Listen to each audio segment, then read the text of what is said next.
Hello, everybody. I'm Alane Freund, licensed marriage and family therapist out in California, and I've invited my dad to come on today and join us to talk a little bit about what's going on out there in the world of COVID-19. He's in Oklahoma, and he's been blogging about this and talking about it and thinking a lot about it. Hi, Dad. Welcome. Welcome to my show. So sometimes the internet freezes. We'll see what it looks like on Facebook. That's okay. So we're just going to talk for about 5 minutes. And what I wanted to especially talk to you about, Dad, is this discussion we were having yesterday where I told you that I decided I'm just going to act like I have the virus. And by doing what I mean by that is I'm going to stay home as much as I possibly can. And when I have to go to the grocery store or somewhere, I'm wearing a mask and being very careful to stay away from people, because my number one priority is not to give the virus to anybody. And since I have no idea whether I have it or not, is that the right strategy? What do you recommend, Dr. Joe? Absolutely. As a matter of fact, in Oklahoma, we've just been issued an order that everything that's not essential must close at 11:59 tonight. They recommend that anyone over 60 stay at home for the next 30 days. Otherwise, I think you're exactly right. If you have any symptoms at all, act as if you have it. And if you get worse, and it frequently does at about a week's time, then you call your doctor and consider testing. There's no reason to test right now unless you get worse or you have the risk factors. If you don't know the risk factors, you can get them online, but basically it's chronic illnesses. And when you do have to go out, do exactly what you're doing. Practice social distancing. I think the 6 foot is good, but I think you have to say 12 foot because most people will only do half of what they should in that instance. I've been telling people 10 feet on your recommendation from last week. And one of my clients said, thank you. I really am excited to tell people that because maybe I'll actually get 6 feet, because people just don't realize it. And, I was in the grocery store a few days ago and a young man bumped into me. And I have to admit, I snapped at him like a grumpy middle-aged woman that I am. And I'm like, that's not social distancing. I might have the virus, and I sort of yelled at him. And he said, I couldn't fit between you and that cart. And I said, well, all you had to do was say, excuse me, I'd happily move out of your way. But do you have no respect for people in our community? I don't know. Is that fear? Is that anger? I'm not sure. But I wish people would, whether they have symptoms or not, just act like you have it, I think that's the stress that all of us are living with through this. The important thing about that is he could have been, sounds like he was a millennial, and many of them have symptoms and don't have any idea they've got it, but they're certainly contagious. So I think you're protecting yourself with your mask, but if you thought you had it, you shouldn't be going out at all. You should act as if you have it, even if you have minor symptoms. And especially with a fever, you act like you've got it, and everybody in your family is quarantined with you. Call your doctor if you get worse, or if you have symptoms and you have risk factors, obesity, diabetes, renal problems, any chronic illness, any immunosuppressant illness, you act like you've got it. If you get worse, call your doctor and then get tested. We're short on tests so far, so that would be a help. Yeah. Well, let's talk for a second about all the smokers, which are fewer and fewer, but also all the vapors. People whose lungs are stressed by these things. What should they do? Well, that is a risk factor. They haven't finished the studies yet, but they had a lot of young people. This is not a risk for just elderly people.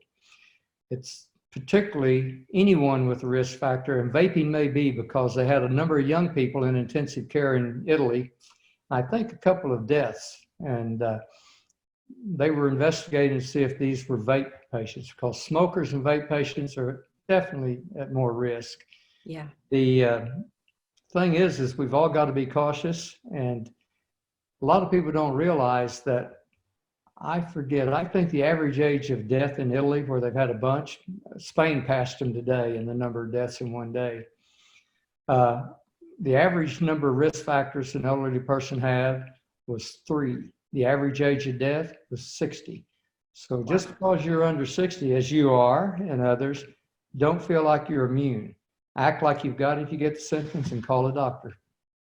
Do you know, I have a colleague here in California that is, he's an acupuncturist and a Chinese doctor, but he's a certified hypnotherapist, and he works in this one technique of helping people stop smoking. He calls himself the habit buster. His name is Andy Rader, and he works over the phone, and he guarantees that he can stop you from smoking or vaping in one session. And if he's not successful, he'll do it again. The only qualification is you have to want to stop. But it seems like with COVID-19, this might be a time when a lot of people want to stop because it will lessen their risk. That's one of the recommendations by the health experts.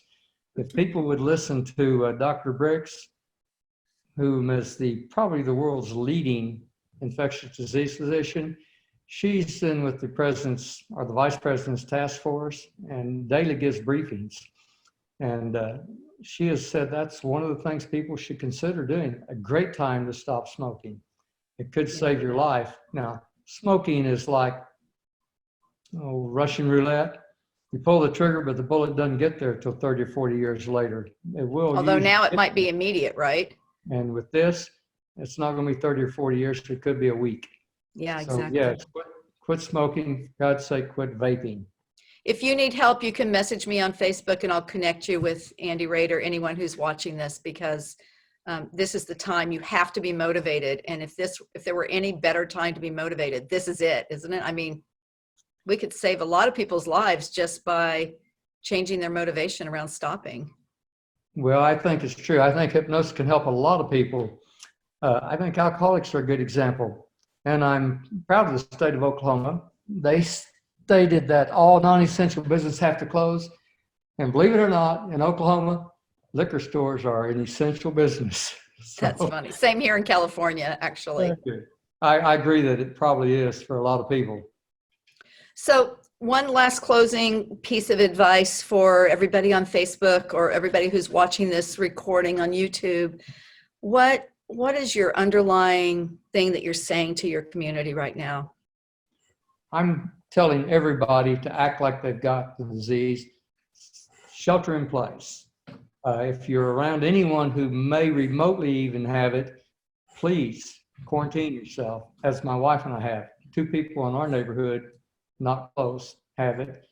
And I think the other thing is pay attention to what the experts are saying and just do what they tell you to do. This isn't disaster, but we can protect the people most at risk. Young people with health issues, risk factors, and us older folks, even without risk factors. But yeah. Pay attention to the health experts. They're on top of it. It's just that we're behind the curve. Dad, if people would like to read your blog, can they message you on Facebook and give you their email address so you can send it to them? Well, let's see. You know how I am on Facebook. I got to be directed. I'll help you. They didn't even have computers when I was as young as most of them. But I'd be happy to forward my blogs to them. Okay, great. Thank you so much. Wait, I'm going to sign us off of Facebook, and then we can answer questions in the comments there. Thanks, Dad. Really appreciate it. My pleasure. Be safe, Yeah. hon. Bye.